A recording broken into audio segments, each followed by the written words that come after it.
Proklamasi.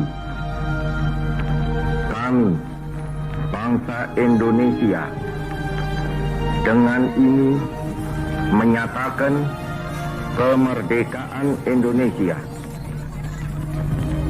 Hal-hal yang mengenai pemindahan kekuasaan dan lain-lain diselenggarakan dengan cara saksama dan dalam tempo yang sesingkat-singkatnya.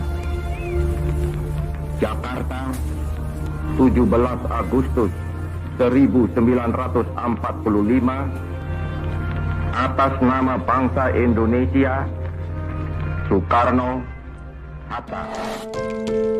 Proklamasi kemerdekaan Indonesia yang diucapkan oleh Bung Karno di Pegangsaan Timur jam 10 pagi pada 17 Agustus 77 tahun lalu, singkat, padat dan tegas. Memang, 77 tahun sudah merdeka, tapi rakyat Indonesia belum menikmati suasana kehidupan yang adil dan makmur sejahtera. Warga Rawabada Karawang tinggal bersama dua anak dan Cita-cita kemerdekaan yang diimpikan oleh para pendiri bangsa belum sepenuhnya terwujudkan, bahkan telah menyimpang dari arah tujuan mulia Tempat tersebut. pembuangan akhir Basiri Banjarmasin tak hanya sekadar sebagai tempat pembuangan akhir sampah dari seluruh penjuru kota Banjarmasin, melainkan menjadi tempat yang menyimpang Lantas, secerca harapan perlukah bagi negara ini mensejahterakan rakyatnya? Ya. Assalamualaikum warahmatullahi wabarakatuh. Jadi sekarang saya sedang bersama narasumber saya dari mahasiswa Fakultas Hukum UMM Angkatan 2020. Saya akan bahas soal mengapa negara perlu mensejahterakan rakyatnya menurut pandangan mahasiswa hukum. Jadi pertanyaan pertama, Kak, menurut Kakak, apakah negara harus bertanggung jawab untuk mensejahterakan rakyatnya? Lalu sejauh mana negara bertanggung jawab atas kesejahteraan tersebut? Kalau ditanya apakah negara wajib untuk mensejahterakan rakyatnya, sangat wajib. Karena apa? Amanah dari pandangan hidup bangsa yang tertuang dalam Pancasila sila kelima itu tafsirannya adalah bahwasanya negara wajib untuk mensejahterakan rakyatnya. Terus pertanyaan yang selanjutnya nomor 1 itu, Lalu sejauh mana negara bertanggung jawab atas mensejahterakan tersebut? sejauh mana itu berbicara terkait dengan tolak ukur. Nah, tolak ukurnya adalah sejauh mana ya sampai semuanya tidak ada rakyat yang miskin ataupun tidak ada rakyat yang sengsara. Itu sejauh mananya. Tetapi dalam hal ini itu bukan menjadi tolak ukur, karena itu suatu hal yang mustahil untuk diwujudkan oleh suatu negara, gitu kan. Negara manapun dalam suatu negara itu masih ada, meskipun 1, 2 sampai beberapa orang itu ada rakyat yang miskin. Berarti dalam artian negara manapun belum ada negara yang mampu mensejahterakan rakyatnya.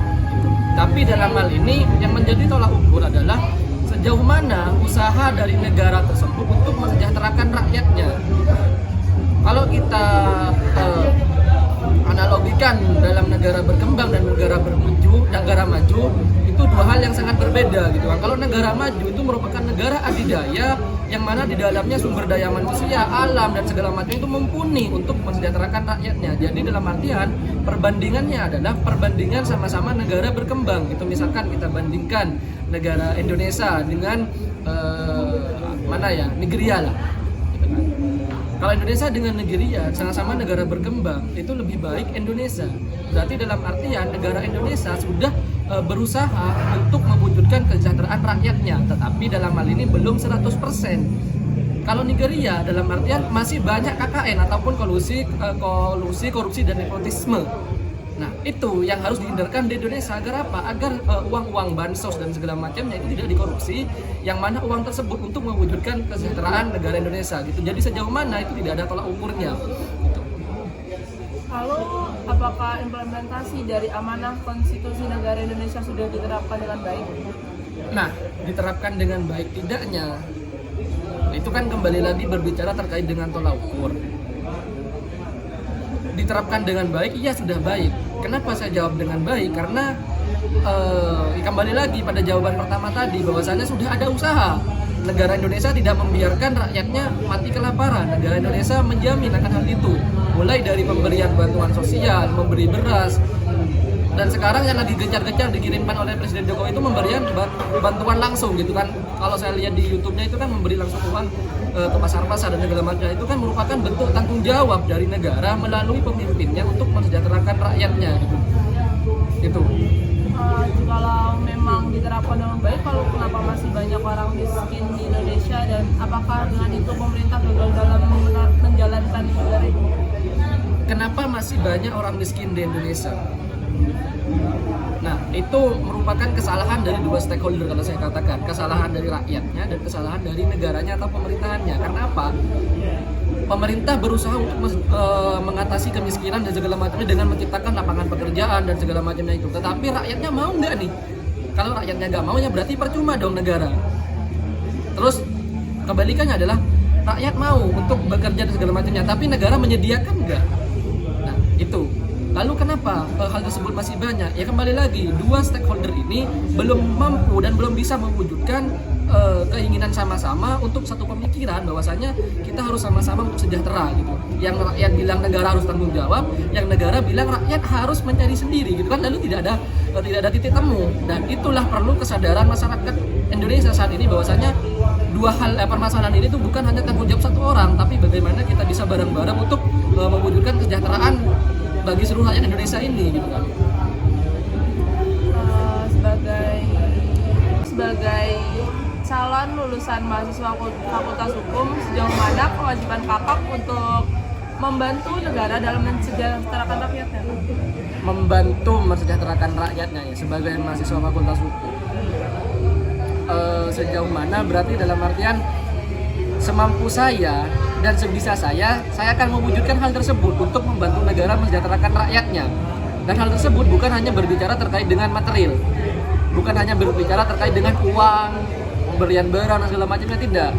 Tetapi bagaimana kita sebagai kaum intelektual, sebagai agent of change, agen perubahan untuk menyadarkan orang-orang kapitalis, orang-orang yang masih belum sadar bahwasannya di samping mereka itu kita harus juga membantu negara. Nah, itu tugas mahasiswa, tugas besarnya mahasiswa adalah menyadarkan bagaimana orang-orang kaya dan segala macam itu yang nggak sadar bahwasannya mereka juga punya tanggung jawab untuk mensejahterakan rakyatnya, entah melalui pajak ataupun apapun itu. Nah, itu kita sebagai mahasiswa perlu menyadarkan mereka untuk bisa ikut membantu. Ayo ikut gitu. Dengan cara pendekatan secara akademis ataupun secara personal gitu kan. Nah, itu tugas mahasiswa lulusan Fakultas Hukum. Dan lebih dalam lagi adalah ketika kita berbicara terkait dengan kebijakan pemerintah, ketika ada kebijakan pemerintah ataupun apapun itu yang dalam artian secara akademis ataupun secara kajian intelektual itu melenceng, yang mana menyebabkan rakyat miskin, rakyat rugi, dan diskriminasi pada rakyat, kita sebagai mahasiswa Fakultas Hukum tampil kritis melalui tulisan, pemikiran, dan segala macamnya untuk mengkritisi kebijakan tersebut. Nah, itu tugas besar mahasiswa Fakultas Hukum. Dan lebih jauh lagi, kalau mahasiswa Fakultas Hukum sudah kaya, kita bantu secara uang orang-orang ada di dekat kita. Untuk apa? Untuk mewujudkan sejahtera bagi seluruh rakyat Indonesia, seperti itu. Lalu apakah rakyat Indonesia yang belum merasa sejahtera nih Kak dapat menuntut negara? Kalau menurut kamu gimana? Belum merasa sejahtera, ini tolak ukurnya apa? Belum merasa sejahtera karena tidak memiliki rumah, tidak memiliki uang, tidak memiliki apa? Kalau saya berbicara belum sejahtera, saya belum sejahtera. Karena apa? Saya belum punya istri. Itu belum sejahtera kalau kata saya. Jadi sejahtera itu tergantung subjektifnya masing-masing. Nah, kita satukan pemikiran di sini, sejahtera adalah ekonominya masih di bawah pendapatan 2 juta per bulan gitu kan. Itu belum sejahtera. Nah, apakah rakyat dengan pendapatan ekonomi di bawah 2 juta per bulan itu dapat menuntut negara? Menuntut dalam artian pidana perdata ataupun apapun itu tidak bisa. Tapi menuntut dengan cara demo, datang ke kantor DPR dan datang ke kantor presiden dan segala macamnya itu gak apa-apa. Karena dalam artian selama menyampaikan aspirasinya tersebut benar dan berdasarkan lihat faktanya itu no problem, is okay. Karena ada fungsi checks and balance antara pemerintah dengan rakyatnya gitu. Karena apa? Karena kekuasaan yang ada dalam pemerintah itu diberikan oleh rakyat gitu, diamanahkan oleh rakyat untuk bagaimana menjalankan negara ini. Nah, kalau rakyat merasa dicurangin, merasa dibodohin, ya aku yang ngasih jabatan kamu kok malah merugikan aku, ya kamu datang. Nah, dari tuntut dalam artian menyampaikan aspirasi, bukan nuntut dalam artian hukum, nuntut pidana, perdata itu nggak bisa. Tapi kalau nuntut dengan cara datang ke kantor presiden, datang ke kantor DPR, datang ke kantor pemerintahan untuk menuntut bagaimana haknya bisa didapat, itu boleh. Seperti itu kata penuntutannya. Gitu. Makasih dari pernyataan dari kakak. Ada kurang lebihnya, mohon maaf. Wassalamualaikum warahmatullahi wabarakatuh.